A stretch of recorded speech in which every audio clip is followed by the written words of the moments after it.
Muchachos, buenas tardes. Entonces, bienvenidos a la sesión número 14 del curso de Introducción al Análisis Real. En la clase de hoy continuaremos estudiando, digamos, funciones de tipo, digamos, Lipschitz, como las definimos en la clase pasada. Y vamos a comenzar por considerar el siguiente tipo de funciones para que nos demos cuenta cómo este tipo de funciones resultan ser isomorfismos que tienen unas propiedades especiales. Bueno, entonces comencemos considerando dos espacios métricos, X y una función f entre los dos espacios métricos que satisfaga el siguiente par de condiciones. Este par de condiciones sobre X y sobre f dicen lo siguiente. Primero, supongamos que la función es sobreyectiva. Y además supongamos que existen dos constantes, K1 y K2, dos números reales positivos, para los Profe, cuales se satisfacen simultáneamente este par de desigualdades. profe, qué ¿Listo? pena. Sí. No estaba compartiendo la pantalla o yo no la estoy viendo, no sé, no sé si se oye bien Muchachos, o no. ¿no les aparece la pantalla a ustedes? Pues yo sí la veo. Yo acá me aseguré de, de colocarla y entonces, de hecho, abrí como dos ventanas, una pues en mi computador y otra acá en el iPad para que no, para notar si llegaba a pasar eso. ¿Alguien más no puede ver la pantalla?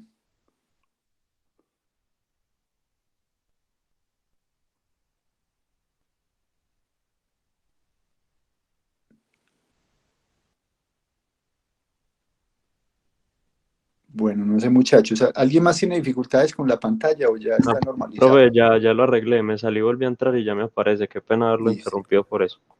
tranquilo, no se preocupe. Bueno, listo. Entonces, decíamos que si consideramos dos espacios métricos, una función f entre los dos espacios métricos con las siguientes propiedades, que f fuera sobreyectiva y que existieran dos números reales positivos para los cuales se cumpliera las siguientes desigualdades. Primero, que el producto de K1 por la distancia entre dos elementos P y Q de X fuera menor que la distancia en Y de las respectivas imágenes y que a su vez existiera una constante K2 de manera que la distancia entre las imágenes de P y Q fuera menor o igual que K2 por la distancia en X de P a Q. Listo, y eso se cumpliera para todo par de puntos P y Q en X. Entonces vamos a ver que, digamos, si una función f satisface ese tipo de desigualdades, entonces cumple las siguientes propiedades. Bueno, en primer lugar, esa función tiene que ser inyectiva. Listo, inyectiva. Veamos por qué eso es verdad. Entonces supongamos que hay dos puntos, x1 y x2 en X, cuya imagen es el mismo punto. Entonces, sean x1 y x2 en X, tales que tienen la misma imagen, f de x1 igual a f de x2. Entonces veamos que en realidad x1 y x2 tienen que ser iguales. Eso probaría que la función es 1 a 1, por tanto inyectiva. Y al ser sobreyectiva, entonces en realidad va a ser biyectiva. ¿Listo? Bueno, muy bien. Entonces fijémonos en la primera desigualdad. Entonces tendremos lo siguiente.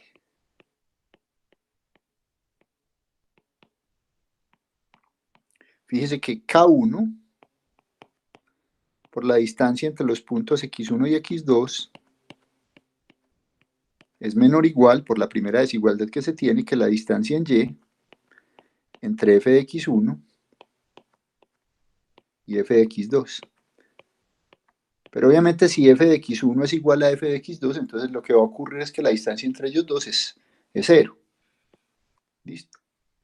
Y por lo tanto, como K1 es positivo, tiene que ocurrir que la distancia entre x1 y x2 sea 0.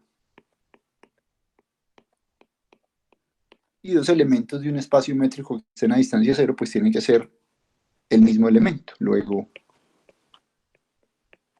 x1 tiene que ser igual a x2. Entonces, eso prueba que nuestra función f es inyectiva. Si hay dos puntos que se van al mismo punto de y, ellos dos en realidad tienen que ser el mismo punto, es decir, la función envía puntos distintos en puntos distintos, f es 1 a 1. Muy bien, listo. Entonces, puesto que la función es inyectiva, ¿cierto? Si la función es inyectiva, pues, y además es sobreyectiva, entonces la inversa, que va de y a x, está bien definida, ¿listo? Entonces observe que, voy a colocar esto pues como en rojo, porque ahora voy a hablar de la inversa, entonces observe que la función inversa yendo de y a x está bien definida.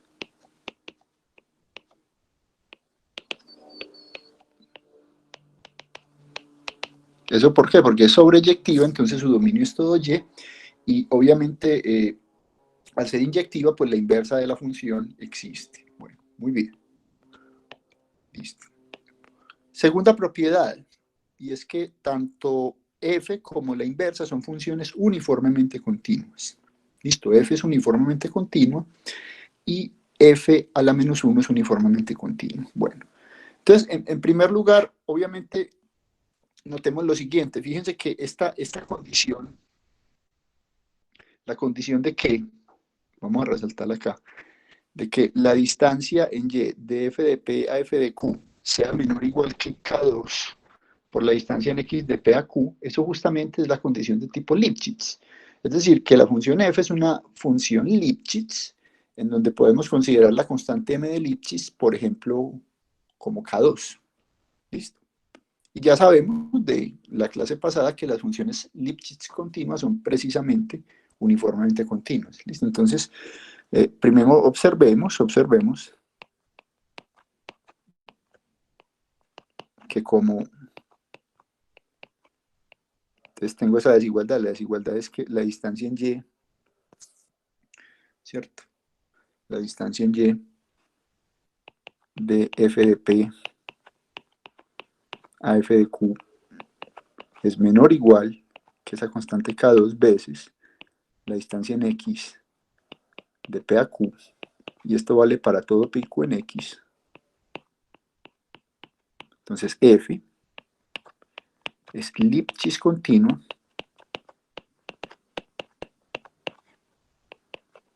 en el sentido de la definición de la clase pasada. De hecho, permítanme si quiere colocar con m igual a k2, como en la clase pasada, en la definición de la clase pasada. Listo. Y por lo tanto, como probamos en la clase pasada también, uniformemente continuo.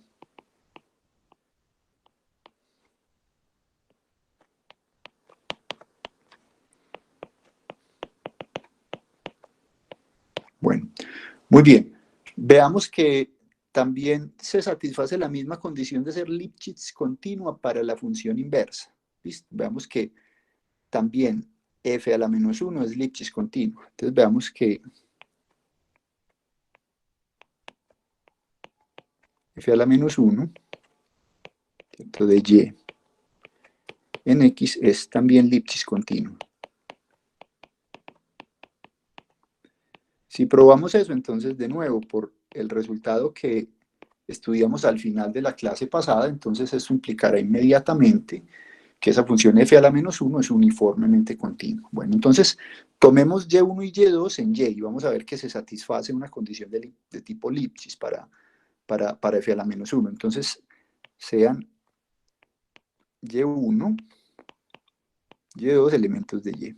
Bueno, ¿qué sabemos nosotros? Hay sobreyectividad, entonces deben existir x1 y x2 en x, tales que f de x1 es y1 y f de x2 es y2. Entonces existen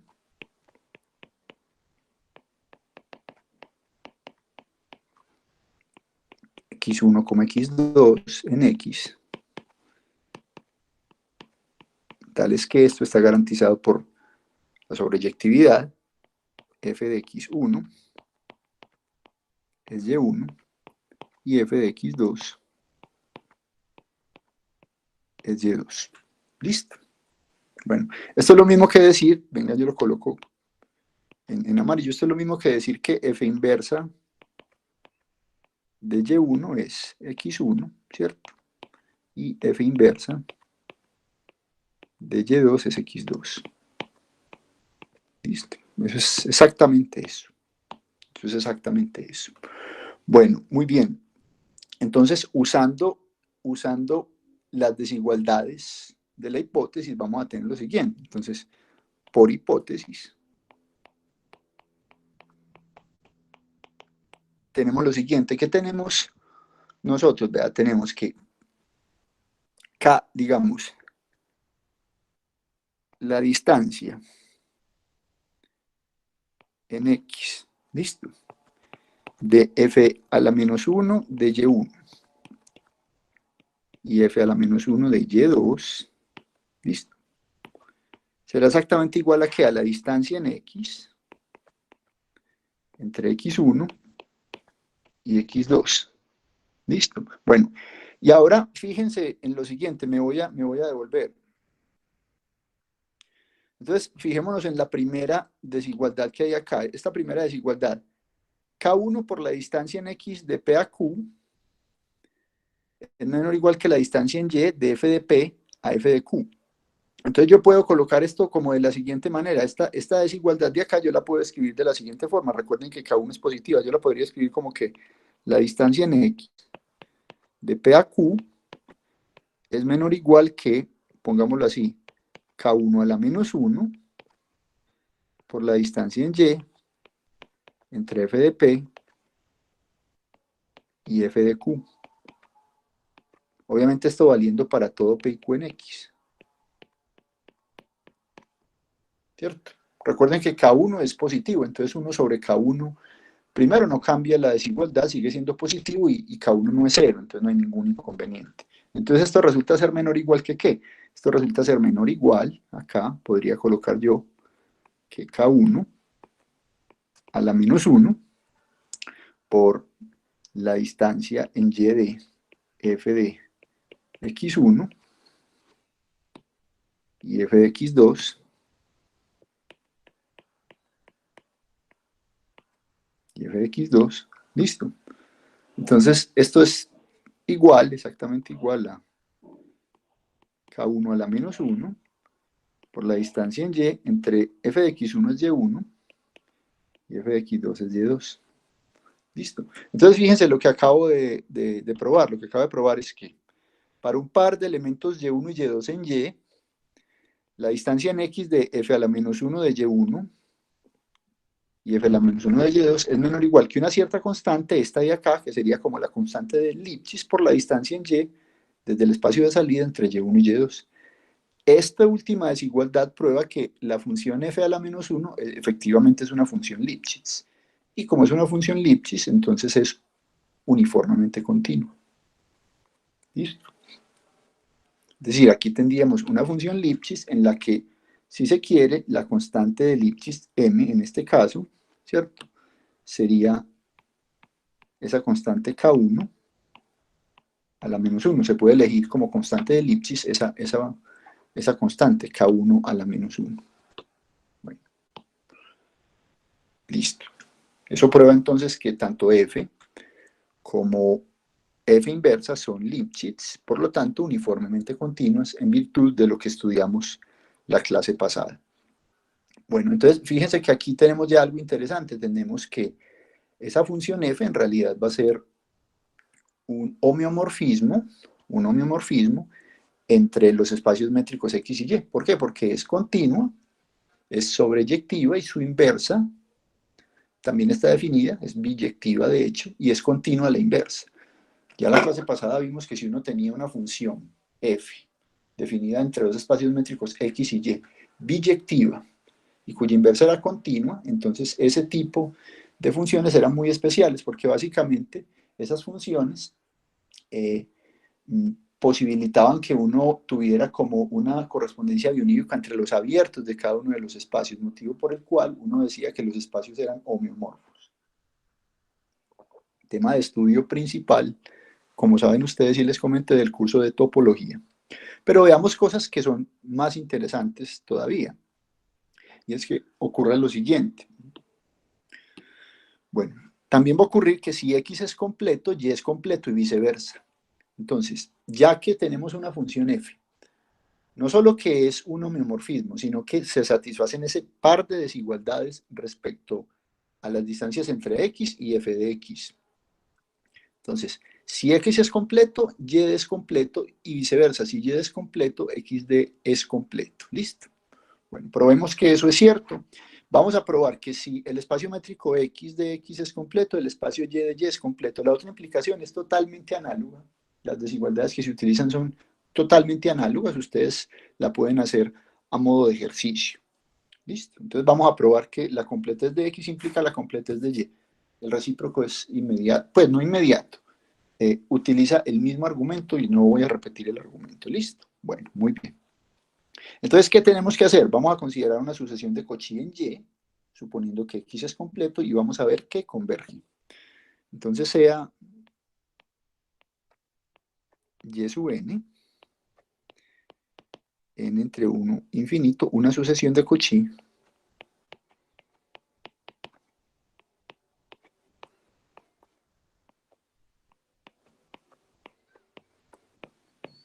en Y. Y veamos que converge. Entonces la idea central, la voy a decir en pocas palabras, pero la idea central es la siguiente. La idea central es que esas desigualdades que tenemos del comienzo, que K1 por la distancia entre X, entre P y Q, menor o igual que la distancia entre f de Q, menor o igual que K2, la distancia entre P y Q. Esas desigualdades van a implicar que F y F inversa tienen el siguiente tipo de comportamiento. Si yo tomo una sucesión de Cauchy en X, entonces la respectiva sucesión de imágenes, ¿cierto? Es una sucesión de Cauchy en Y. Y viceversa, si tomo una sucesión de Cauchy en Y, las preimágenes de los elementos de la sucesión de Cauchy en Y son una sucesión de Cauchy en X. Entonces, aprovechando la completez de X, encuentro el límite y después me devuelvo para ver cuál sería el límite de la sucesión Y sub n, aprovechando el hecho de que f es continuo. Y lo mismo con f inversa. ¿Listo? Para la otra implicación. Muy bien, entonces tomemos una sucesión de Cauchy en Y y veamos que converge. Bueno, entonces, sea xn, vamos a definir xn como lo esperado, la imagen inversa de cada yn. ¿Listo? Entonces veamos que esa sucesión xn, que es una sucesión de elementos de x, es una sucesión de Cauchy en x.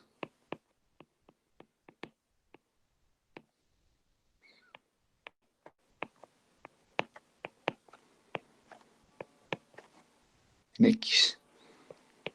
¿Listo? Bueno, para eso vamos a utilizar las desigualdades. Bueno, muy bien.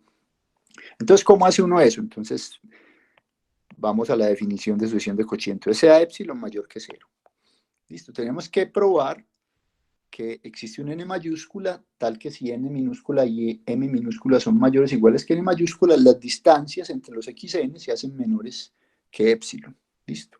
Bueno, ¿cuál es mi hipótesis? Que yn es una sucesión de Cauchy en y. ¿Listo? Entonces, sea epsilon mayor que 0. Entonces, como yn es de Cauchy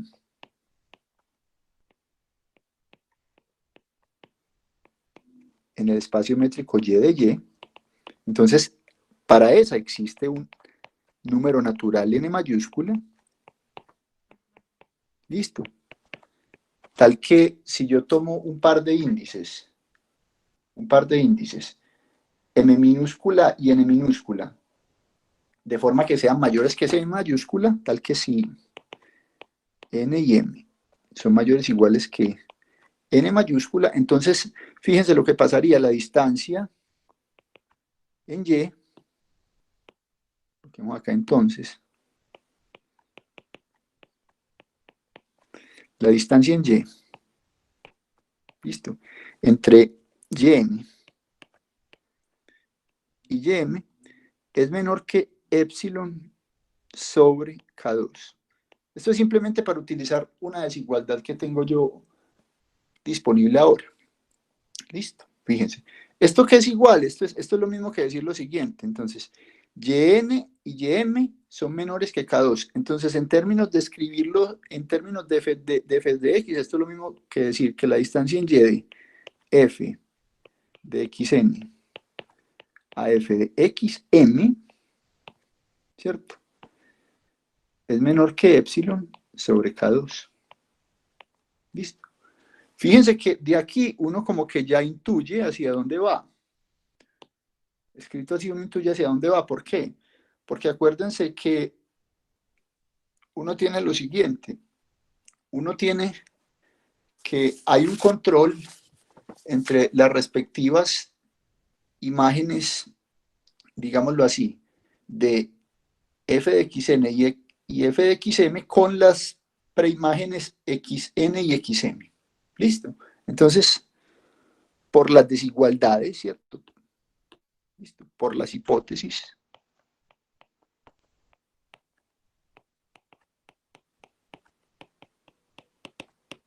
Bueno, si yo tengo n y m mayores o iguales que n, entonces vamos a calcular la distancia en x entre xn y xm.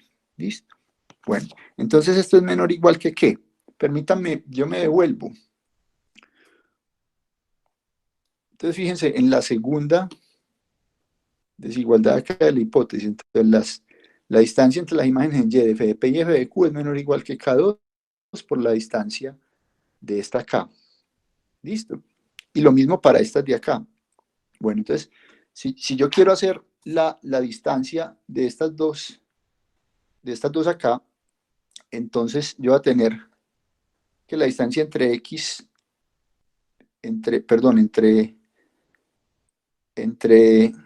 acá creo que copié mal el K1. Déjenme, yo reviso. Aquí debía haber escogido, porque yo quiero que la distancia entre xn y xm se haga pequeña. Entonces, esta aquí lo debía haber escogido, es menor que esto por K1. Discúlpenme, muchachos, acá. Esta aquí es por K1. Ya se van a dar cuenta por qué. Ustedes me disculpan. Entonces, epsilon veces K1. Listo. Entonces, esta distancia de acá es menor que ¿qué? Menor que 1 sobre K1. Listo. Estamos utilizando esta desigualdad de acá, que K1 veces esta, que es esta misma que yo escribí acá, que ya utilicé. Entonces esto es menor o igual, la distancia entre dos puntos en x de p y q es menor o igual que K1 a la menos 1 por la distancia en y de f de p a f de q. Entonces, aquí, ¿yo qué tendría? Yo tendría lo siguiente, la distancia entre xn y xm es menor o igual que, entonces, la distancia en y, ¿cierto? De f de xn a f de xm. ¿Listo? Por esa desigualdad. Muy bien. Listo. Porque eso es lo mismo que yo había escrito acá. Escrita en términos de las Fs. Y esta es menor que ¿qué? Esta es menor que epsilon por K1, ¿cierto? Por 1 sobre K1. Recuerden, esta de acá, f de xn, f de xm, la escogí de tal manera que fuera menor que epsilon por K1. Entonces ahí se cancelan esos K1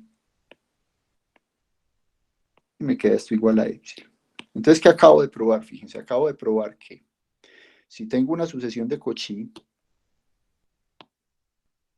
en Y, llamé esa sucesión Yn, entonces pude verificar que la correspondiente sucesión de preimágenes de los Y's resulta ser una sucesión de Cauchy en X.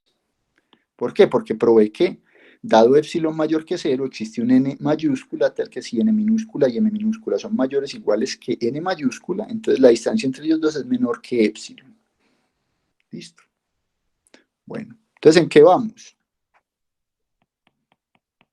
En que esta es una sucesión de Cauchy.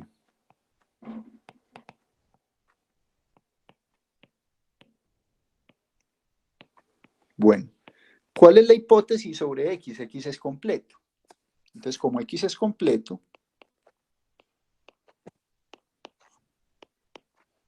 eso quiere decir que toda sucesión de Cauchy en X converge. Entonces existe, por lo tanto, el límite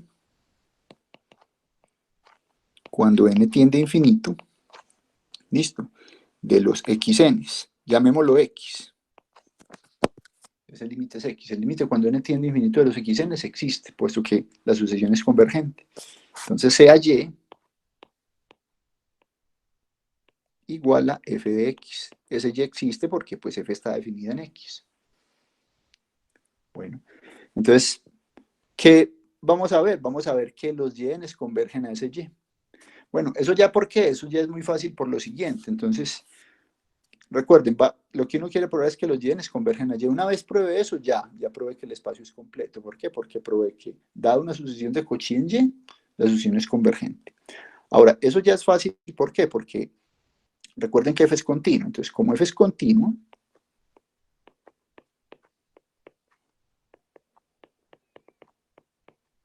vean lo que pasa. Entonces, ¿cómo será el límite cuando n tiende a infinito de los YNs? Entonces, eso por hipótesis, por cómo construir los YNs, ese es el límite cuando n tiende a infinito de f de los x sub n, ¿cierto? Recuerden que precisamente xn era la preimagen de yn, o lo que es lo mismo, f de xn es yn. Bueno, como f es continua, entonces, ¿a dónde debe converger f de xn? Si xn converge a x, pues tiene que converger a f de x. Y esto es y. Entonces, ¿qué acabamos de probar?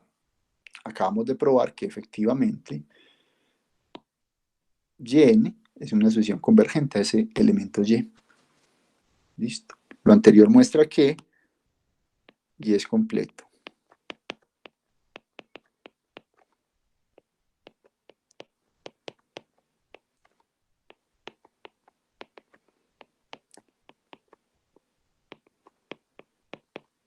Listo, lo anterior muestra que y es completo. Entonces, ¿dónde está la clave de todo este asunto? Está en que la función f inversa en realidad envía sucesiones de Cauchy en y en sucesiones de Cauchy en x. Como esas convergen, hallo el límite en x y me devuelvo por f. Entonces, para la otra es exactamente lo mismo razonando con f, no con f inversa. ¿Listo? Y aquí tienen que tener cuidado, acuérdense que yo al comienzo había escrito mal la desigualdad, lo había escrito con K2. ¿Cuál es la desigualdad que necesito? En ese caso, en el otro caso, si van a necesitar epsilon sobre K2, acá era con epsilon sobre K1 en el razonamiento. ¿Listo? Para que el producto de K1 por epsilon K1, perdón, el producto de epsilon por K1 sobre K1 diera epsilon. ¿Hay alguna pregunta hasta ahí o está claro? ¿Está todo claro hasta ahí, muchachos, o hay alguna pregunta?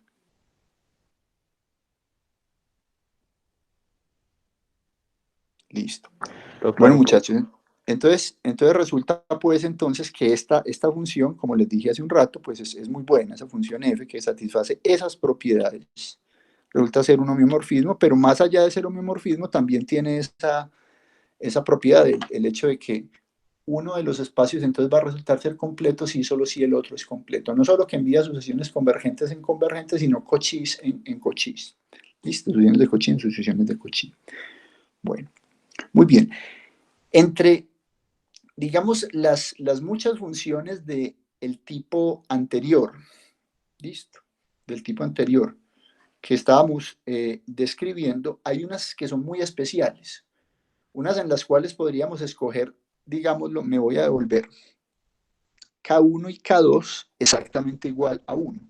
Fíjense que si yo en estas desigualdades escogiera K1 igual a 1 y K2 igual a 1, entonces yo tendría que la distancia entre P y Q es menor o igual que la distancia entre f de P y f de Q, menor o igual que la distancia entre P y Q. Entonces, ¿qué pasaría? Pasaría que en realidad la distancia entre P y Q tendría que ser igual a la distancia entre f de P y f de Q. Es decir, dos elementos que están a una distancia determinada, sus respectivas imágenes están a la misma distancia. Ese tipo de funciones son importantes en análisis y reciben el nombre de isometrías, es decir, funciones que preservan la distancia entre puntos. ¿Listo?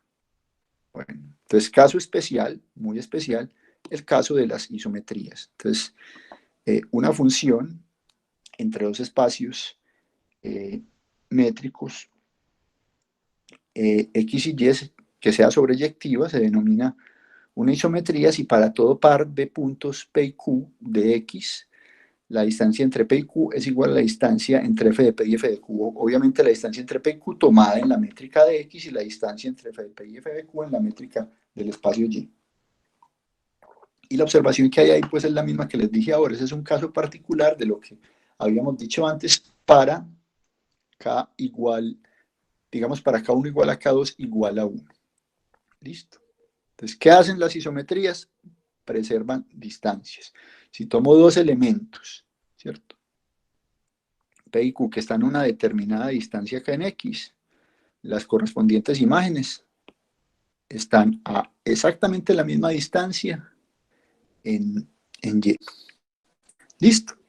Bueno, si hay una isometría entre los dos espacios X y Y, es decir, si hay una función f para la cual se cumple eso que yo acabo de decir, uno dice que esos dos espacios son isométricos. ¿Listo? El espacio X y el espacio Y son isométricos. En el caso en el que existan una isometría entre X y Y.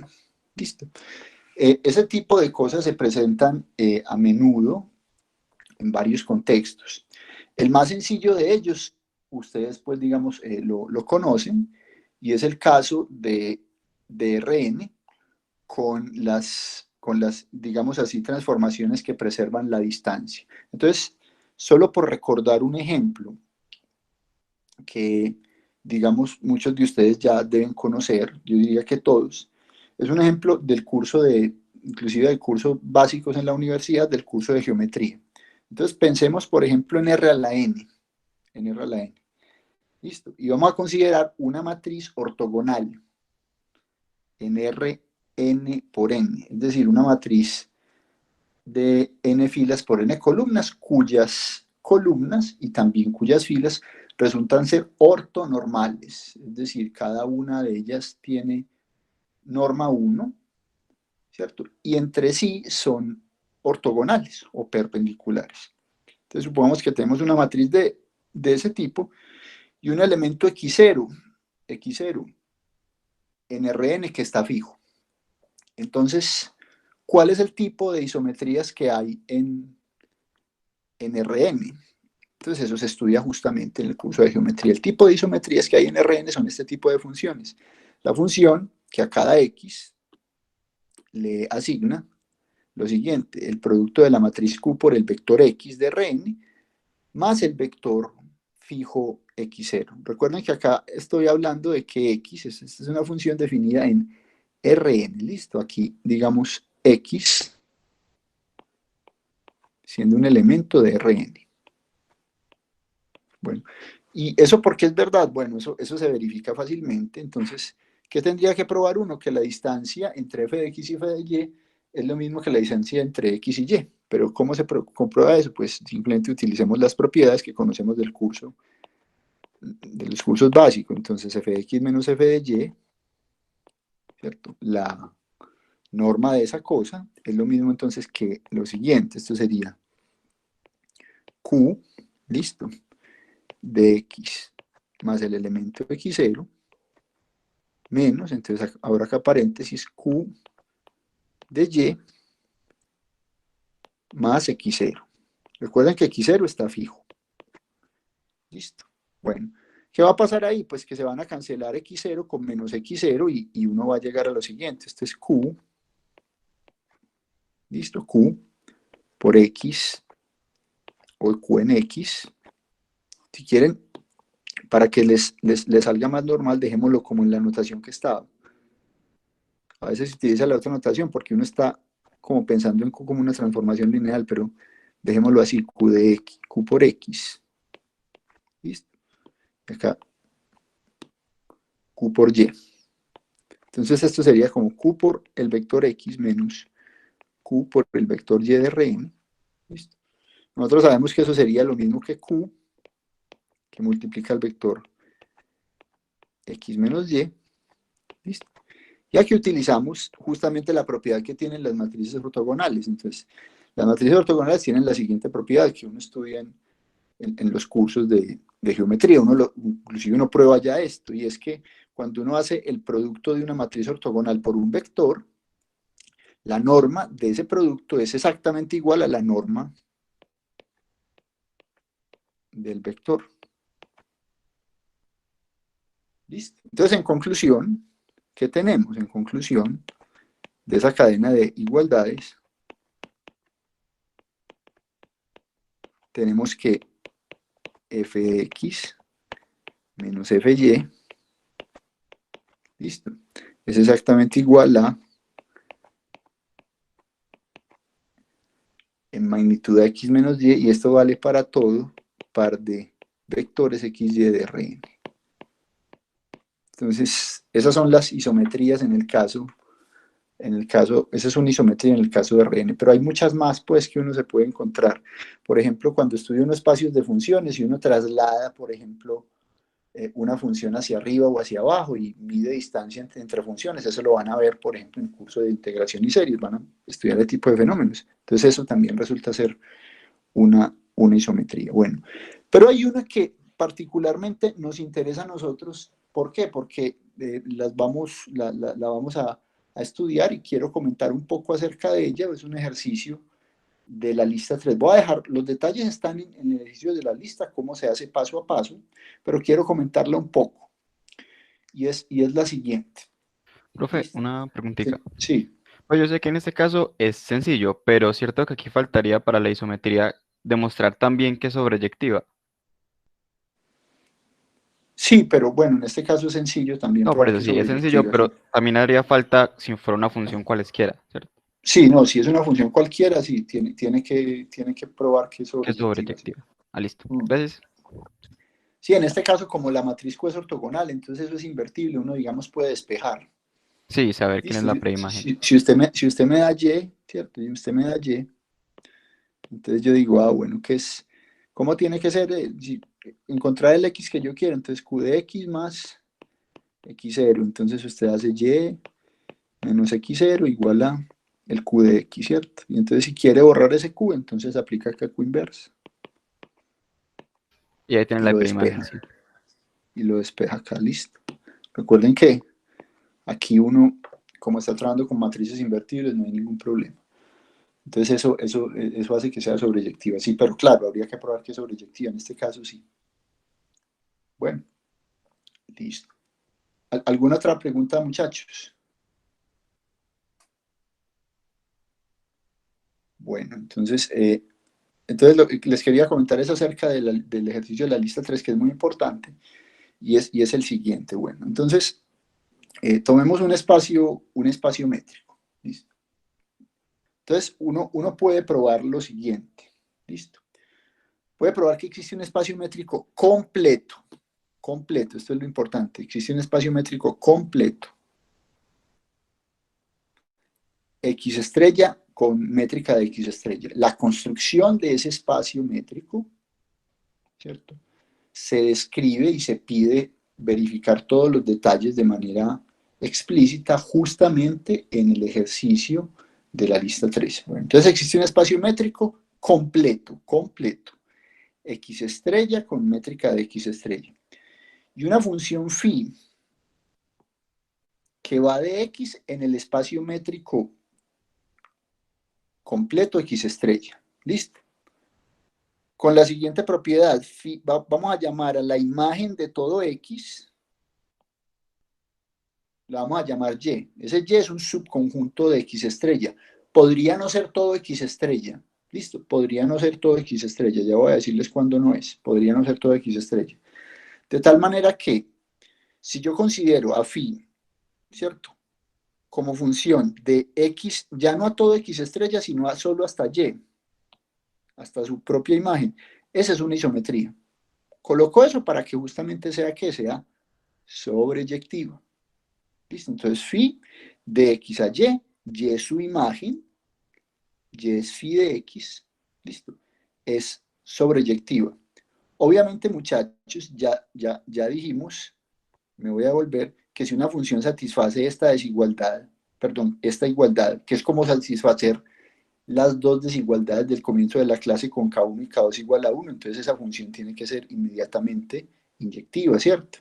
Bueno, entonces esa función phi que va de x a y es una isometría, ¿listo? Por lo tanto, biyectiva. Bueno, y se tiene la siguiente propiedad, Si usted va y se fija en la imagen del conjunto X, ¿listo? Vista dentro del espacio métrico X estrella, esa imagen es densa. ¿Eso qué quiere decir? Que cuando uno clausura en la métrica de X estrella el conjunto phi de X, eso le da exactamente X estrella. Ojo, no necesariamente phi de X es todo X estrella. De hecho, si X no es completo, phi de X estrella no es, perdón, phi de X no es X estrella. Piensen por qué eso. Piensen por qué es. Pero eso es verdad. Si X no es completo, no puede ser que phi de X, la imagen de phi bajo X, sea X estrella. Si eso sucediera, entonces phi de X sería completo, y como hay una isometría entre ellos dos, o sea, satisface lo que satisface la función del comienzo de la clase, entonces X tendría que ser completo, listo. Bueno, entonces, X no necesariamente es completo, por lo tanto, phi de X podría ser un subconjunto propio de X estrella, Bueno, ese espacio X estrella que se puede construir utilizando los puntos de la lista de ejercicio de la lista 3, un ejercicio de la lista 3, ese espacio X estrella que es completo, ¿cierto? Y de tal manera que phi de X clausura sea exactamente igual a X estrella, se denomina completación del espacio métrico X de X. Entonces lo que yo estoy diciendo es lo siguiente. Si usted me da a mí un espacio métrico, yo tengo manera de encontrar otro espacio métrico y una función que es una isometría que va de X en un subconjunto del espacio métrico completo X estrella. Pero es tan bueno como que si yo clausuro la imagen, si le tomo clausura a la imagen de X por esa función phi, es decir, al conjunto phi de X, eso ya me llena todo el espacio X estrella. ¿Listo? Bueno. La completación es única salvo isometrías. Voy a explicar eso qué quiere decir. Eso quiere decir lo siguiente. Eso quiere decir que si hay otro espacio métrico z de z que sea completo, ¿listo? Muy bien.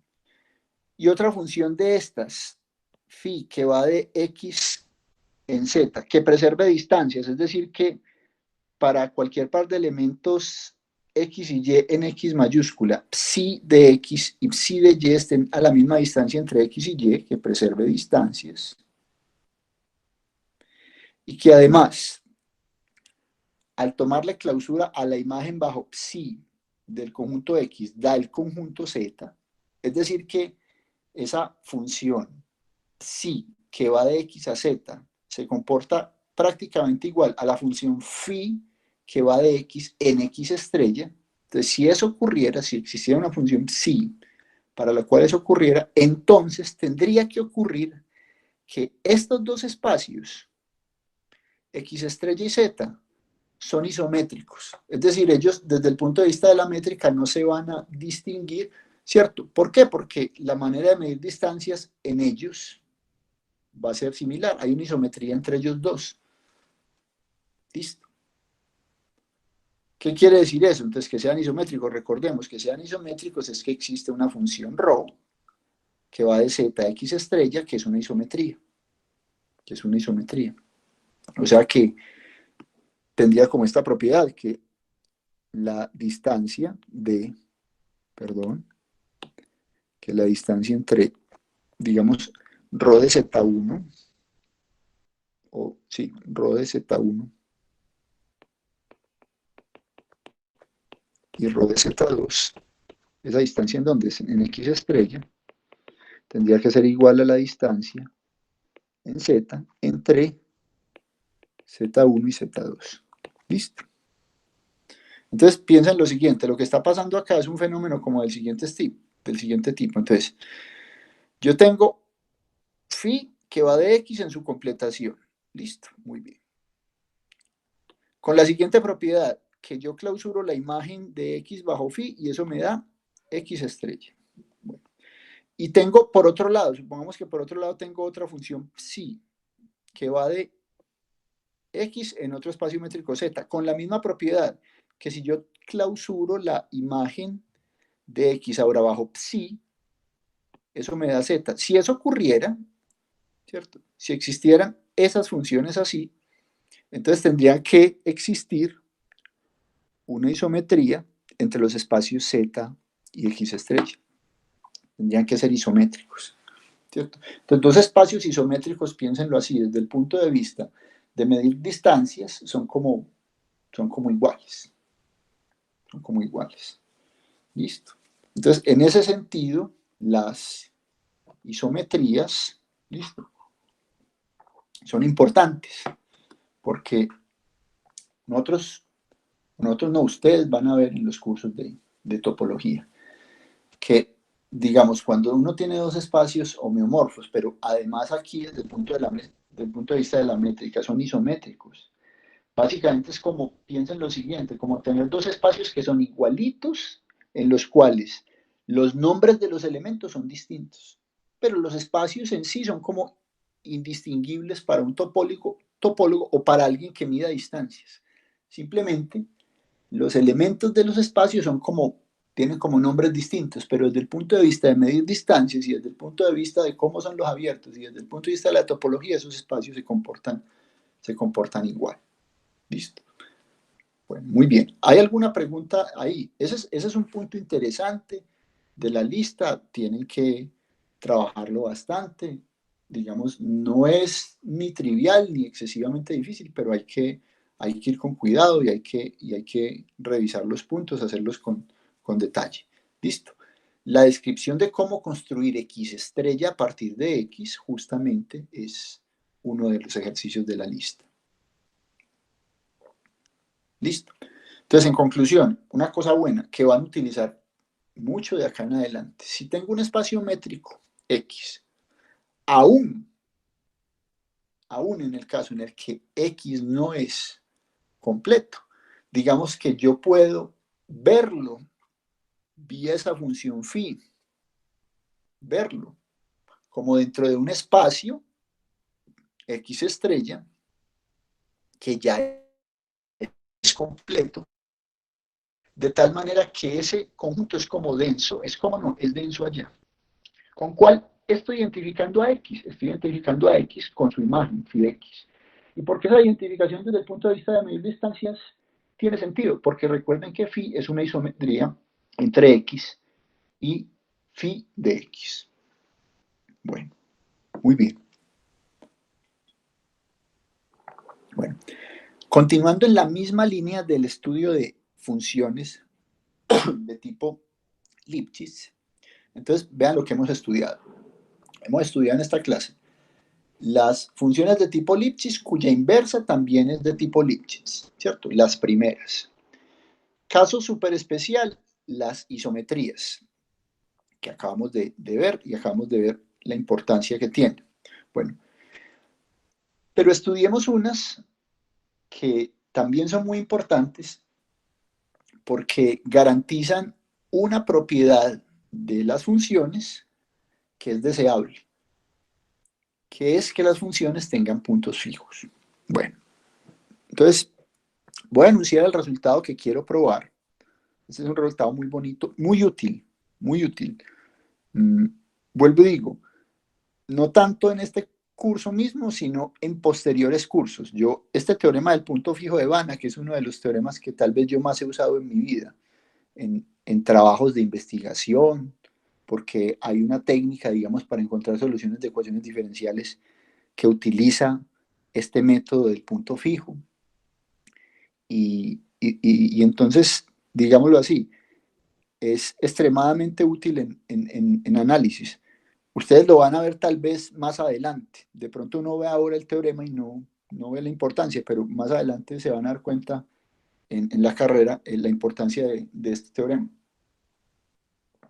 Y dice lo siguiente. Entonces ahora vamos a considerar este tipo de funciones. Vamos a considerar funciones. Entonces tomamos un espacio métrico que sea completo. Esta hipótesis es importante, entonces consideremos un espacio métrico completo. Una función f que va de x en sí mismo. Listo. Y que satisface la siguiente condición. Existe un alfa en el intervalo 0, 1 abierto. Listo, o sea, alfa no es ni 0 ni 1. Es 0, 1 abierto. Alfa es estrictamente mayor que 0, estrictamente menor que 1.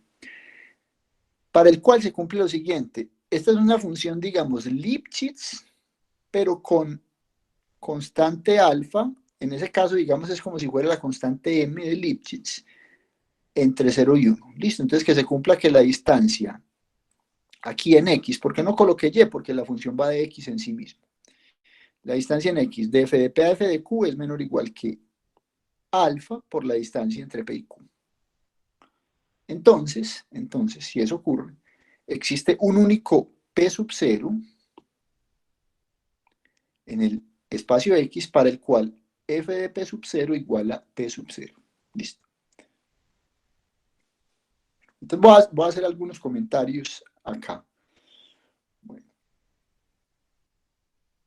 El primer comentario es el siguiente. Cuando uno tiene una función que va de un espacio métrico en sí mismo, o en general no tiene que ser un espacio métrico, una función que va de un conjunto en sí mismo, listo. Y hay un elemento del conjunto para el cual se cumple que f de p es igual al mismo a p. Ese elemento se denomina punto fijo, por obvias razones. Es como si p dejara fijo, es como si f dejara fijo al elemento p. F de p es el mismo p. ¿Listo? Entonces, por eso ese tipo de funciones se denominan, por eso ese tipo de puntos se denominan puntos fijos de f. Porque la función, ¿listo? La función no altera el valor de p. Esas funciones son muy raras. Funciones que tengan puntos fijos, no son raras. Por ejemplo, si usted tiene una transformación lineal en Rn, entonces usted sabe con toda seguridad que la transformación evaluada en 0 le da 0. Entonces, por ejemplo, toda transformación lineal de Rn en Rn tiene un punto fijo, que es el 0. ¿Listo? Toma el 0 de Rn, le aplica la transformación lineal y el resultado es de nuevo el punto 0 de Rn. Entonces tienen puntos fijos. ¿Listo? Pero hay muchas más. Bueno, el segundo comentario que quiero hacer de esto, y es que las funciones que satisfacen una desigualdad como esa que yo acabo de describir, es decir, una función f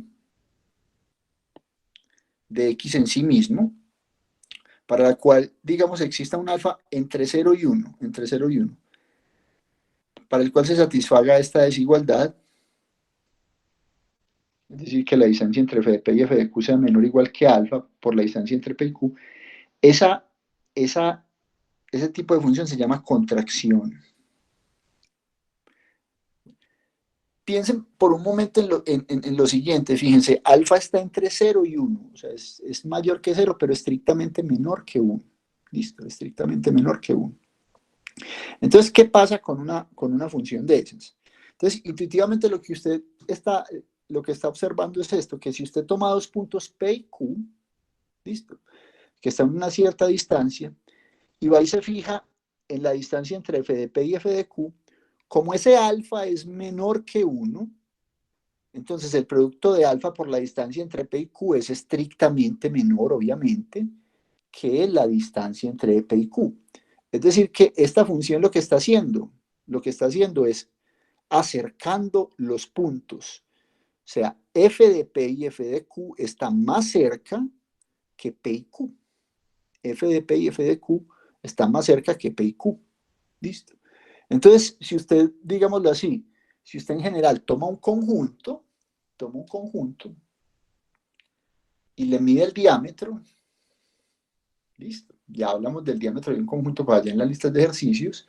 Si la función fuese una contracción, entonces el diámetro del conjunto se va a hacer más pequeño, es decir, de alguna manera lo que está haciendo la función, como va de el espacio en sí mismo, está como contrayendo el conjunto, lo está haciendo la imagen, ¿cierto? La imagen se va, digamos, en cierta medida como acercando, porque ese alfa es menor que 1. ¿Listo? Entonces, en ese sentido, la palabra contracción, pues, cobra sentido. Lo importante es pensar intuitivamente lo que está sucediendo acá es que F está acercando los puntos, porque la distancia entre F de P y F de Q es menor que la distancia entre P y Q, siendo que alfa es menor que 1. Bueno, muy bien. Ese es otro comentario de básicamente definiendo terminología. Muy bien. Cosas importantes. Si alfa fuera igual a 1, el teorema no sería cierto. Si alfa fuera igual a 1, el teorema no sería cierto. Pensemos en lo siguiente, pensemos en una función, la siguiente función f que va de R en R. R es un espacio métrico completo, nosotros ya probamos eso. Entonces considera una función que va de R en R. ¿Cuál función? La función, digamos, que traslada a cada elemento una unidad a la derecha. Entonces vamos a pensar en la función que a cada x, ¿cierto? Le asigna f de x igual a x más 1. La función f de x igual a x más 1. Bueno, podrá ocurrir que esa función tenga un punto fijo. Entonces, fíjense que f de x menos f de y para cualquier par de elementos x, y de R sería igual a x más 1 menos y más 1, eso en valor absoluto, se cancelan los unos, obviamente, y queda el valor absoluto de x menos y. Entonces, ¿qué estoy diciendo yo? Que la distancia que hay entre f de x y f de y es exactamente igual a una vez, con alfa igual a 1, la distancia entre x y y. ¿Listo? Entonces, aquí se estaría como cumpliendo un tipo de propiedad como esta que se describe acá en las distancias. ¿Listo? Pero para alfa igual a 1. Entonces lo que yo digo es, cuando alfa vale 1, el teorema no vale. ¿Por qué? Porque si f tuviera un punto fijo, ¿cierto? Estaríamos como diciendo, vea, usted toma un número real y lo corre una unidad a la derecha y sigue siendo el mismo número real. Eso, pues, eso no puede ocurrir, ¿cierto? Eso no puede ocurrir. O sea, en términos de escribirlo como la función, intuitivamente, pues lo que dije tiene sentido. Si yo tomo un número real, lo corro una unidad a la derecha, no puede ser el mismo número real, pero digamos lo podríamos escribir así.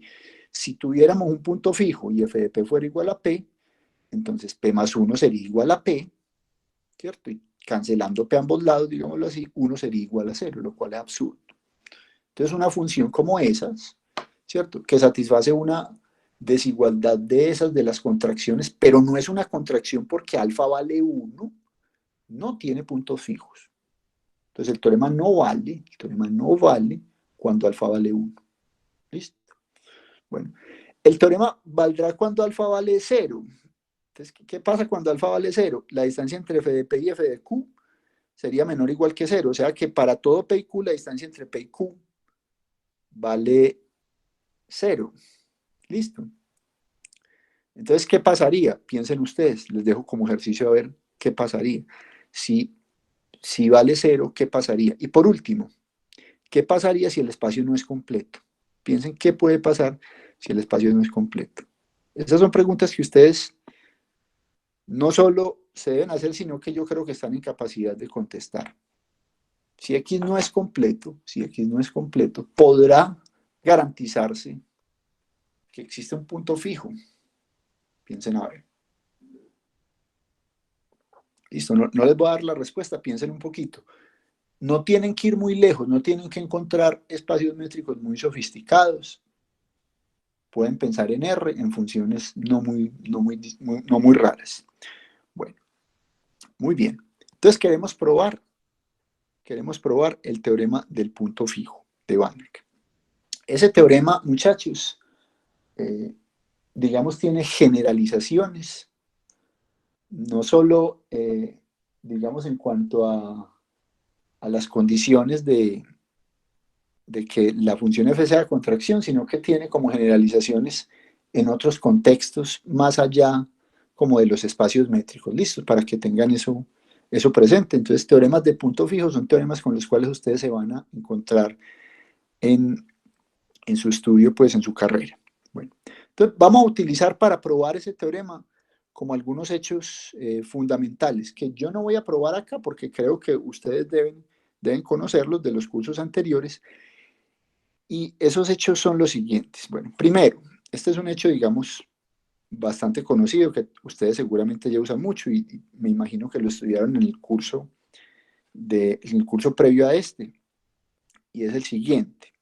Y es que si uno toma un alfa entre 0 y 1, sin incluir ni 0 ni a 1, ¿listo? Entonces el límite cuando n tiende a infinito de la sucesión alfa elevado a la n converge a 0. ¿Listo? Eso converge a 0. Ustedes toman un número entre 0 y 1, lo van elevando al cuadrado, al cubo, a la 4, a la 5, a la 6. Esa secuencia, alfa a la n, converge a 0. ¿Listo?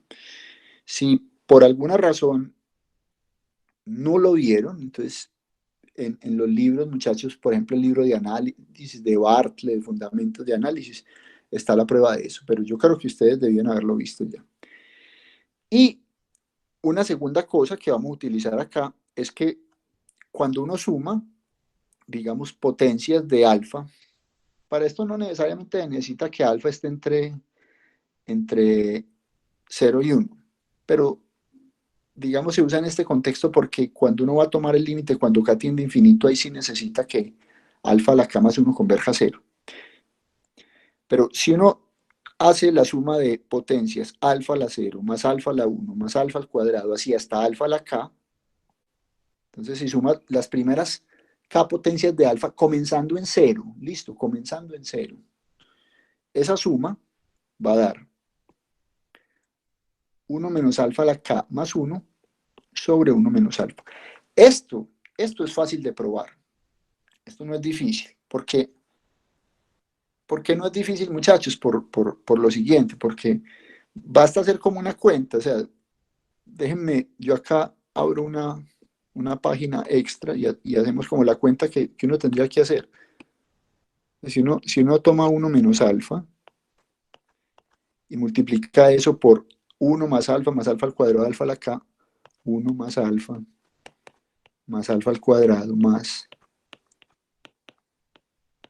alfa a la k. Listo. Entonces, si hiciera ese producto, ¿qué obtendría uno? Entonces uno obtendría 1 más alfa al cuadrado así, hasta alfa a la k. Listo. Multiplicando 1 por lo primero. Y ahora menos, entonces obtendría que alfa menos alfa al cuadrado menos alfa al cubo, así sucesivamente, se iría hasta alfa menos alfa a la k más 1. Listo. ¿De dónde resultaría eso? De multiplicar. Entonces, es claro que la primera, de multiplicar 1 por toda esta primera, por toda esa suma 1 más alfa al cuadrado, alfa a la k.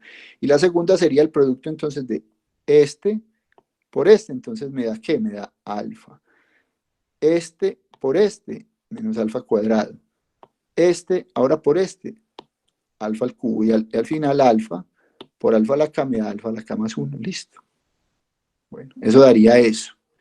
Y al final, entonces, ¿eso qué sucedería? Entonces, fíjense que se anularían qué cosas. Este alfa de acá se anularía con este de acá, este alfa al cuadrado de acá con este de acá, así sucesivamente. Se anularía este último y sobreviviría menos alfa a la k más 1. Entonces, esto de acá sería, al final, 1 menos alfa a la k más 1. Entonces, ya de ahí queda claro, pues, que al pasar a dividir 1 menos alfa, quedaría que 1 más alfa al cuadrado más alfa a la k resultaría ser igual a 1 menos alfa a la k más 1 sobre 1 menos alfa. Como alfa no vale 1, pues yo puedo multiplicar entre 1 menos alfa. Bueno, eso es una capa pues sencilla de probar. Listo. Entonces vamos a utilizar esos hechos para probar el teorema del punto fijo de Banach. Listo. Bueno, ¿cuál es la idea de la prueba del teorema del punto fijo de Banach? Entonces la idea de la prueba es sencilla. Entonces, recuerden que, como les dije, cuando f es una contracción, entonces f acerca los puntos. Entonces lo que vamos a hacer es lo siguiente. Vamos a tomar un punto x0, el que queramos, cualesquiera, en x. Y vamos a considerar la sucesión x sub n definida de la siguiente manera. ¿Qué va a hacer x sub n? X sub n es considerar a x0 y aplicarle a x0 la función fn veces. ¿Listo? Entonces, ¿qué será x1? F de x0. ¿Qué será x2? Será f de f de x0, es decir, 2 veces componer f, ¿cierto? En el punto x0. Y entonces, en general, ¿qué será xn? Xn va a ser componer n veces f aplicado en x0. Bueno, entonces la cuestión es, como f acerca puntos, lo que debería ocurrir, eso lo vamos a probar, lo que debería ocurrir es que esta sucesión xn, que se va construyendo por sucesivas, digamos así, iteraciones de aplicar fx0, esta sucesión de aquí, debería ser una sucesión de Cauchy en el espacio métrico X, que es completo y por lo tanto debe converger. Entonces, si uno toma P como el límite de las xn que existe, si es que esa sucesión es Cauchy, ese va a ser el punto fijo de f. ¿Listo? Bueno, punto fijo de f. Muy bien. Inclusive, si alguno por ahí tiene algún recuerdo del curso de métodos numéricos, ese tipo de iteraciones para encontrar soluciones de ecuaciones y ese tipo de cosas se usa ya. ¿Listo? Y entonces está como inspirado en esto. Bueno, entonces vamos a la prueba de ese teorema. Listo, vamos a la prueba de ese teorema. Ya sabemos cuál es la idea. Listo. Entonces, recuerden, el teorema dice que existe un único punto fijo. Vamos a leer el teorema. Suponga que x es un espacio métrico completo, f de x en x, una contracción, es decir, una función f para la cual existe un alfa entre 0 y 1, sin incluir ni 0 ni a 1, tal que la distancia entre f de p y f de q es menor igual que alfa por la distancia entre p y q. Entonces existe un único P0 en X tal que f de P0 igual a P0. Entonces, vamos a probar, comenzamos por probar unicidad, de que si existe es único, y después probamos las otras cosas. Entonces, primero, unicidad.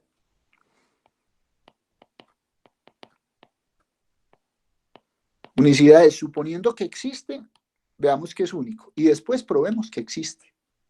¿Listo? Bueno, entonces, suponiendo que existe es único. Entonces, suponga que tuviéramos dos distintos. Suponga que P1, listo, distinto de P2, razonemos por el absurdo, supongamos que P1 distinto de P2 son puntos fijos de P. O sea, son tales que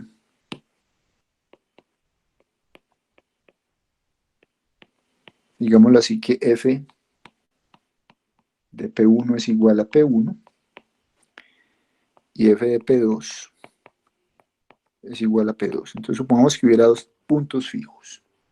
Bueno, entonces por hipótesis, por las hipótesis acerca de P,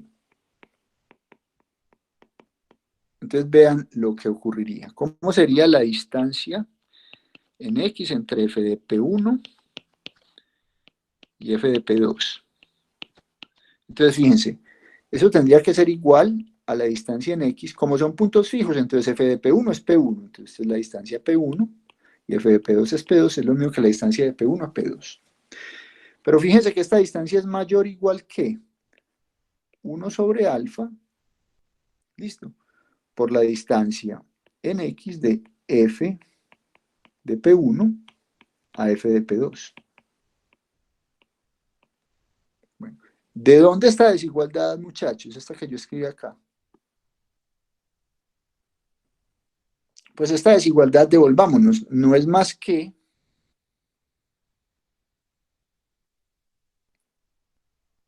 esta desigualdad que estoy señalando acá,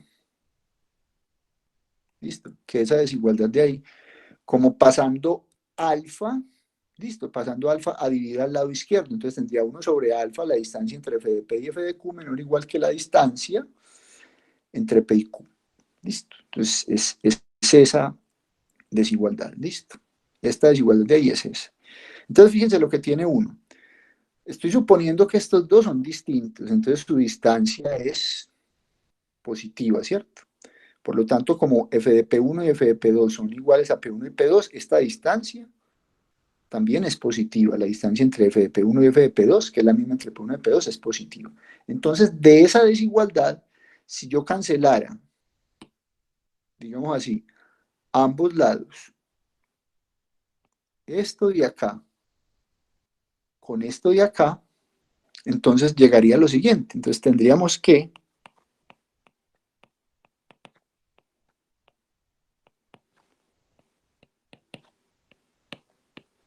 listo, que 1 es mayor o igual que 1 sobre alfa. O sea que alfa es mayor o igual que 1. Y esto es absurdo, lo cual no es posible. Porque ya dijimos que alfa tiene que ser un número entre, la hipótesis es que alfa es un número entre 0 y 1. Entonces, conclusión.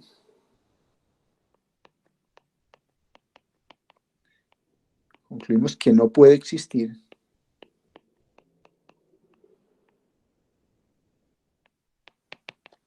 o que no pueden existir P1 diferente de P2, tales que f de P1 es igual a P1 y f de P2 es igual a P2. Por lo tanto, si existe un punto fijo, si yo logro probar que existe al menos un punto fijo, ese punto fijo es único, no hay más que uno. Listo, entonces ahora probemos que sí existe, y eso ya, digámoslo así, probaría el teorema. Entonces probemos que sí existe.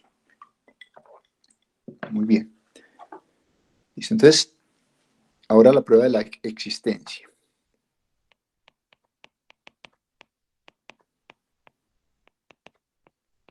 La existencia del punto fijo. Entonces, como les dije, yo ya les conté cuál era la estrategia.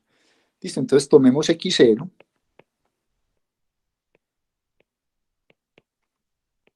Un elemento cualesquiera de x, el que uno quiera. Listo. Y considere la sucesión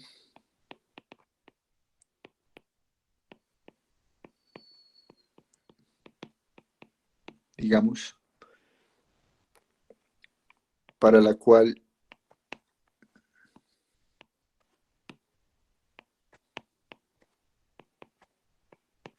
digamos xn sería f compuesto con f de x0. ¿Listo? ¿Dónde esto ocurre cuántas veces? Ocurre n veces. Recuerden cómo es la notación que vamos a utilizar, no confundirla con derivadas. F super n de x0. ¿Listo? Componer en eso ahí. ¿Listo? Entonces, probemos, ¿cierto? Probemos que esa sucesión es convergente. ¿Listo? Entonces, probaremos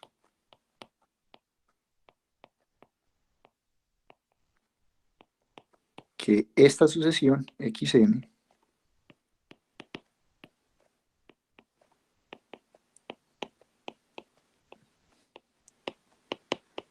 es convergente. Bueno, ojo a lo siguiente, una vez pruebe uno que esa sucesión es convergente, ya está listo. ¿Por qué? Les voy a mostrar por qué. Fíjense que una vez probado eso,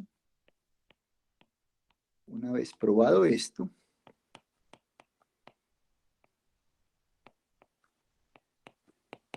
listo. Si P sub 0 fuera el límite cuando n tiende a infinito de los x sub n, entonces vea lo que uno tendría. ¿Qué tendría? ¿Cómo sería f de p sub 0? Entonces fíjense, uno tendría lo siguiente. F de p sub 0 Listo.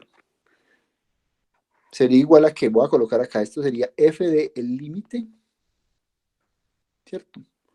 Cuando x tiende, perdón, cuando n tiende a infinito,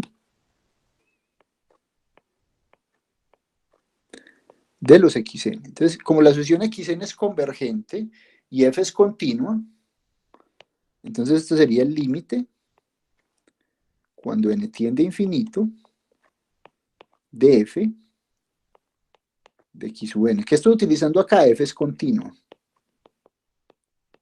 Obvio, f es Lipschitz, de hecho. No importa, la constante alfa es menor que 1, pero esa función es Lipschitz, en particular es continua. Listo. Pero f de x sub n, ¿qué es, muchachos? Este es el límite cuando n tiende a infinito, y acá está, digamos, como la gracia, f de x sub n. Entonces yo tengo f de componer fn de x0. ¿Cierto? Esto es f de fn de x0. O sea que esto es, al final, esto es el límite, escribámoslo así, cuando n tiende a infinito, de componer n más 1 veces f en x0. ¿Y eso qué es? El límite cuando n tiende a infinito de xn más 1. Así definí yo xn más 1 como componer n más 1 veces fn, ¿cierto? En el punto x0. Y obviamente si el límite de los x sub n es p0, el límite de la subsucesión x sub n más 1 también es p0. Entonces, conclusión, f de p0 tendría que ser p0, y p0 sería el punto fijo, es decir, el punto fijo de esa secuencia xn, perdón, el límite de esa secuencia o esa sucesión xn justamente sería el punto fijo de la función f. Listo. Bueno, todo está claro hasta ahí. ¿O alguna pregunta en la prueba? Listo, entonces voy a asumir que todo está claro. Bueno, yo tengo que probar entonces que la sucesión xn converge. Bueno, ¿qué sé yo? Que el espacio métrico X es completo. Entonces, probar que converge es equivalente a probar que es de Cauchy. Entonces, en realidad, yo me voy a concentrar en probar que esa sucesión es una sucesión de Cauchy. Entonces, como X es completo,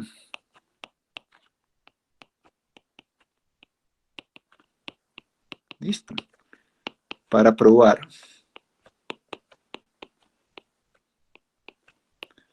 que xn converge,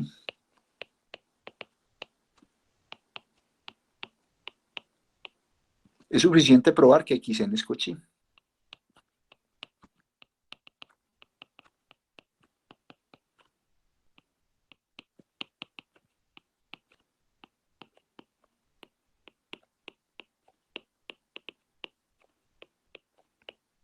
Bueno, y entonces vamos a hacer cuenticas.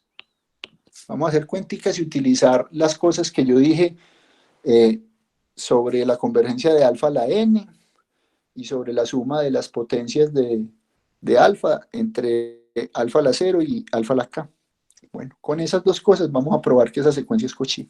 Listo, entonces vamos a hacer las cuentas. En este punto aquí ya, digamos, la cuestión es una cuestión simplemente de hacer cuentas.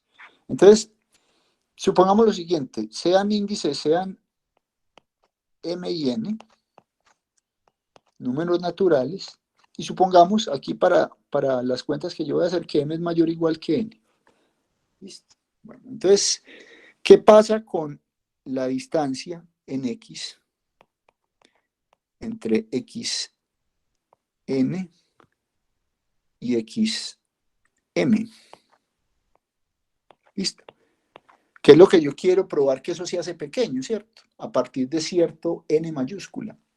O sea, si yo pruebo que esto se hace pequeño, si me dan epsilon mayor que 0, y pruebo que hay un n mayúscula, de tal manera que si m y n son mayores que n mayúscula, esta cosa se hace pequeña. Eso es justamente probar que es Cauchy. Entonces, claro, tengo que ir a estimar estas distancias, sí o sí. Entonces, estimémosla. Bueno, entonces, ¿eso por definición qué es? Eso por definición sería la distancia entre fn de x0 y f m de x0. Así fue que definí los xn y xm. Listo. Muy bien. ¿Eso cómo es? Esto es menor o igual. Listo. Y acá es donde uno viene con la condición de la contracción. Esto es menor o igual que la distancia. ¿Entre qué cosas? Entre Fn menos 1 de x0 y Fm menos 1 aplicado en x0. Listo. ¿Qué fue lo que hice ahí? Yo estoy utilizando que Fn es como f de Fn menos 1. Listo. Y Fm, pues sí vale lo mismo para Fm. Fm es como f de Fm menos 1. Listo. Entonces, en realidad acá, ¿cierto? Es como si estuviera aplicándole f a esta de acá y f a esta de acá para obtener respectivamente esta y esta. Entonces, por la condición de la contracción se da eso. Bueno, pero ¿qué pasa? Yo puedo hacer eso muchas veces. Yo puedo hacer eso tantas veces como n veces, ¿cierto? Al final es menor que alfa a la n, después de haberlo hecho n veces. La distancia de x a 0, perdón, en x. Déjenme que acá me faltó la distancia de x. Alfa la distancia de x, y acá la distancia de x de entre x0 y f, m menos n de x0. Después de realizar esa cosa n veces. ¿Listo? ¿Esto qué es? Déjenme coloco. Esto es justamente alfa a la n por la distancia de en x de x0 a x m menos n. Listo, fíjense que por eso yo decidí colocar m mayor o igual que n, para que m menos n me dé un número natural. Bueno, llamemos a esto 1. Esa es la primera estimativa que yo hice. Ahora déjenme estimar justamente cómo sería esto de acá. Listo, ¿cómo sería esto de acá? ¿Está clara esa primera estimativa? ¿Ahí qué utilicé yo? Yo no utilicé más que la condición de la contracción y la fui utilizando de manera reiterada. O sea, en el siguiente paso acá, pues, ¿qué tendría yo? Piensen acá, esto sería menor o igual que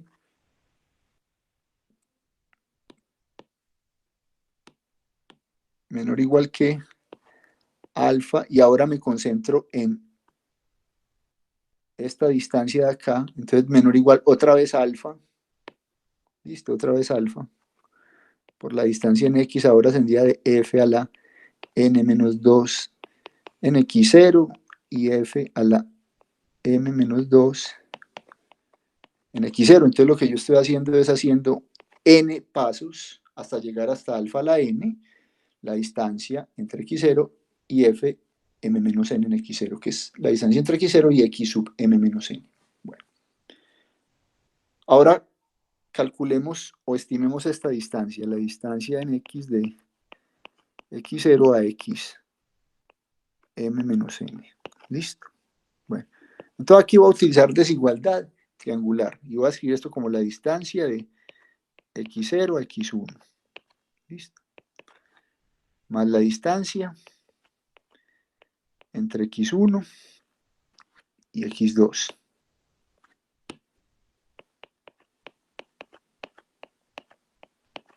Más, al final tendré como la distancia entre x m menos n, listo, menos 1 y xm menos n. Listo. Permítanme acá entonces, para que no tenga inconvenientes, voy a considerar m estrictamente mayor que n. Eso en el razonamiento no va a pasar nada. Para lo primero lo podía suponer m mayor o igual que n para la desigualdad de 1. Acá como estoy m menos n menos 1, entonces yo no quiero que me aparezca como ningún x menos 1 por ahí, no hay problema. Bueno, listo. Bueno, eso es simplemente la desigualdad triangular, pero aplicada varias veces. Bueno, de nuevo, entonces, ¿esto qué es? Entonces, esto es menor o igual que. Entonces, esto es lo mismo que la distancia. Voy a colocar de x0 a x1. Pero fíjense en estos términos yo estoy como dando salticos. Salticos como de A1, porque estoy mirando la distancia entre x1 y x2, después entre x2 y x3. Y entonces aquí entre xm menos n menos 1 y el siguiente xm menos n. ¿Listo? Pero ¿eso qué cosa es? Entonces, eso es como la distancia que hay entre f, por ejemplo, acá en x1, sería f de x0 y acá f de x0. ¿Listo? F de x0. Entonces, yo utilizo de nuevo la desigualdad y esta distancia acá es menor que alfa de este primero, la distancia entre x0 y x1. ¿Listo? Déjenme, yo la hago por acá a un lado, abajito, para que nos quedemos convencidos de cómo funciona. La distancia en x de x1 a x2, ¿cierto? Que sería igual a la distancia en x de f de x0 a f de f de x0. Listo. Porque en x2 itero dos veces f. Entonces es menor o igual por la condición sobre f que la distancia que hay de x0 a f. De x0 me quité una f. Listo. Y eso es exactamente igual a alfa por la distancia que hay de x0 y f de x0 ya es x1. Listo. Entonces, el mismo truco con todos los demás. Solo que para los demás yo tendré que hacer estas desigualdades varias veces. Entonces, al final, ¿esto con qué me quedo? Esto va a dar alfa a la m menos n menos 1 veces que voy a hacer esa iteración por la distancia de x0 a x1.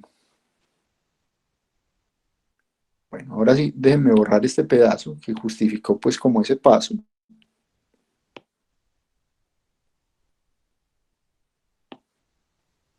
¿Cierto? Y ahora saco el factor común de la distancia de x0 a x1, entonces me va a quedar igual a, acá es donde va a aparecer la suma. ¿Listo? Entonces esto sería hasta alfa a la m menos n menos 1 por la distancia de x0 a x1. Y esa suma, como ya dijimos hace un rato, es 1 menos alfa a la m menos n por lo que acabo de explicar antes. Simplemente sumo 1 a esta potencia de acá y eso sobre 1 menos alfa. Perdón. 1 menos alfa veces la distancia en x entre x0 y x1. Y eso es menor o igual, de hecho es menor que 1 sobre 1 menos alfa, la distancia entre x0 y x1. ¿Listo? Bueno. Entonces, combine las desigualdades 1 y 2. Entonces, fíjense, yo obtengo lo siguiente. Vean, acuérdense, quiero estimar la distancia entre xn y xm. Entonces, me da menor o igual que alfa a la n por la distancia que hay de x0 a xm menos n. Pero a su vez esa distancia que hay de x0 a xm menos n es menor o igual que 1 sobre 1 menos alfa veces esta distancia de x0 a x1. Entonces juntando 1 y 2 obtengo lo siguiente. Entonces por 1 y 2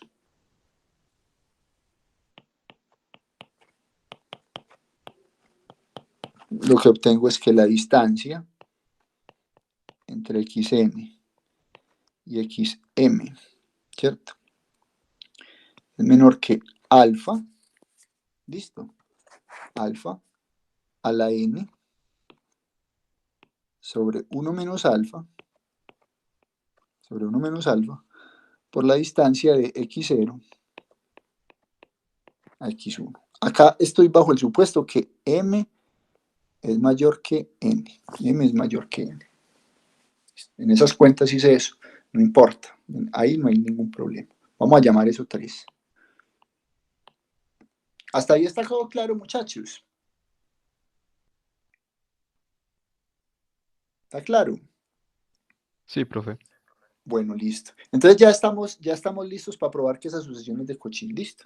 Bueno, entonces, sea epsilon mayor que 0. Vamos a probar que la sucesión de los xn es de Cauchy. Entonces, sea epsilon mayor que 0. Bueno, entonces, como alfa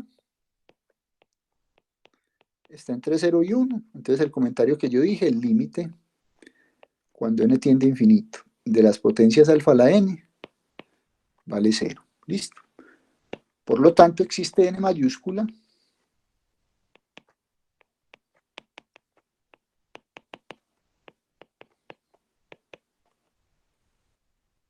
en los naturales, tal que si yo tengo n mayor o igual que ese n mayúscula, entonces pasa esto. Déjenme, yo coloco, pasa que alfa a la n es menor que 1 menos alfa sobre la distancia de x0 a x1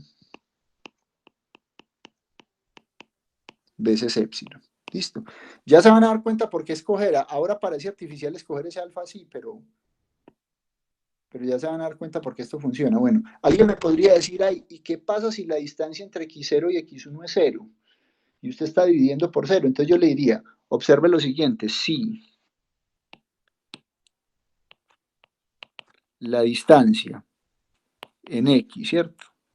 Entre x0 y x1 es igual a 0, entonces lo que pasaría es que x0 es igual a x1, listo. Pero ¿qué es x1? Es f de x0. Entonces ya tendría un punto fijo y ya ni me preocuparía por esa secuencia de Cauchy, ¿cierto? Y x0 sería un punto fijo, y x0 sería punto fijo.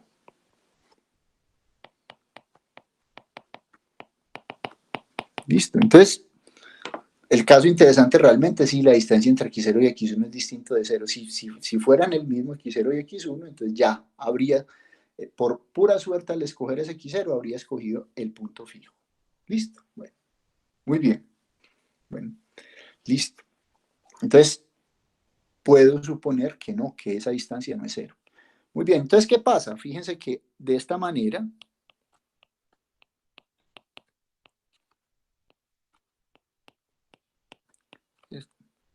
si n y m son mayores o iguales que n, y puedo suponer sin pérdida de generalidad, ¿cierto? Que m es mayor que n. Eso no importa para nada en la definición. ¿Listo? Si m fuera igual a n, si m fuera igual a n minúscula, entonces es obvio, la distancia entre xn y xm es 0. Y entonces se valdría que es menor que epsilon para epsilon mayor que 0. Listo. Entonces, si eso se tuviera, entonces, ¿cómo sería esta distancia por 3? Entonces, por 3, ¿cómo sería esta distancia? La distancia entre xn y xm. Listo. Esa distancia sería menor que alfa a la n, ¿cierto? Sobre 1 menos alfa veces la distancia de x, 0 a x1. Listo. Ahora, yo escogí justamente epsilon, ¿cierto? Yo escogí este pedazo de acá, perdón, este pedazo de acá, cambio aquí el color. Yo escogí este pedazo de acá. Así, eso que parecía medio artificial, es justamente para que esto de acá dé menor que epsilon, ¿cierto? Yo paso a multiplicar esa distancia alfa n y paso a ir entre 1 menos alfa y eso me da menor que epsilon. Listo. Entonces, esas escogencias que se hacen por allá de eso no son artificiales, son porque más adelante se van a hacer. Este sería menor que epsilon. Si m y n son mayores que n mayúscula, entonces la distancia entre xn y xm se hace menor que epsilon. ¿Eso qué comprueba? Eso comprueba que justamente la secuencia xn o la sucesión xn es Cauchy. Por lo tanto,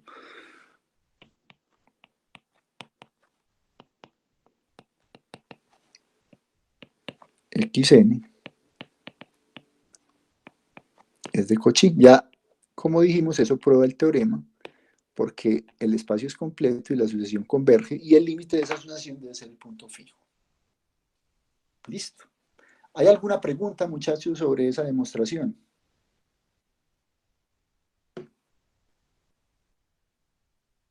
Yo decidí hacer aquí las cuentas porque en las notas de clase está enunciado el teorema, más o menos se hacen las cuentas, pero no se justifica pues plenamente el hecho de que la sucesión es cochillo. Aquí se ponen las cuentas todas detalladas de que la sucesión sí tiene que ser una sucesión de cochillo. Una observación importante en la prueba, muchachos, nunca digamos,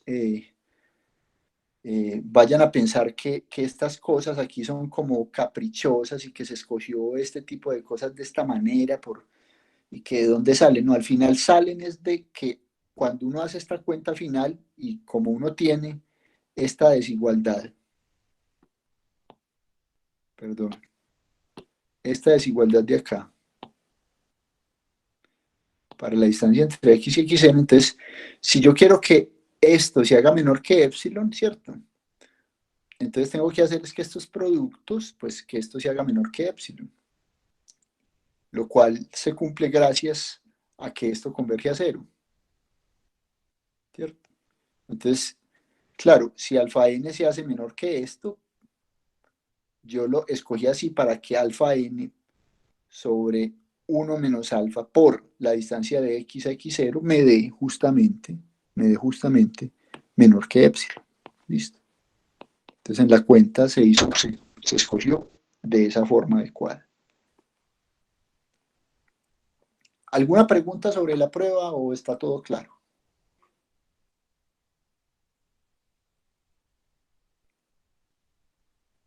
Bueno, está todo claro. Bueno, muy bien. Como corolario de ese teorema, el teorema del punto fijo de Banach, uno tiene lo siguiente.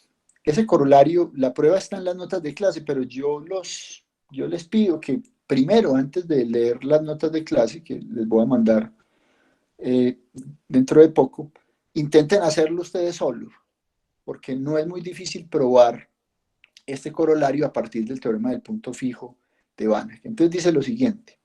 Suponga que tenemos un espacio métrico completo, las mismas hipótesis. Y f una función de x en x. Bueno. Entonces dice lo siguiente. Si existe un natural tal que no f, sino f compuesto f n mayúscula veces. ¿Listo? F compuesto f n mayúscula veces. Es una contracción. Entonces f tiene un único punto fijo. ¿Listo? F tiene un único punto fijo. Cuando me refiero a que f a la n es una contracción, ¿qué estoy queriendo decir? Estoy queriendo decir que la distancia entre fn de p y fn de q es menor o igual que alfa por la distancia entre p y q, donde alfa es un número entre 0 y 1. ¿Listo? Donde alfa es un número entre 0 y 1. Ojo, pues, no que f es una contracción, sino que una potencia, digamos, no, un iterado de f, componer fn veces, es una contracción. ¿Listo? Si eso ocurre, f, no solo fn, que estaría garantizado por el teorema de punto fijo, que fn tiene un único punto fijo, sino que f tiene un único punto fijo. ¿Listo? Ese es un ejercicio que se obtiene como corolario del teorema de punto fijo de Banach. Yo les voy a pedir que intenten probarlo. Si después de mucho rato no son capaces de probarlo, pues yo confío en que sí son capaces, no es muy difícil. Entonces van a revisar las notas de clase que les voy a enviar. Bueno, hasta aquí lo que quería hablar el día de hoy sobre funciones, digamos, de estas de tipo Lipschitz, que estudiamos con más profundidad, digamos, en la clase de hoy, pasando por las isometrías y por las contracciones.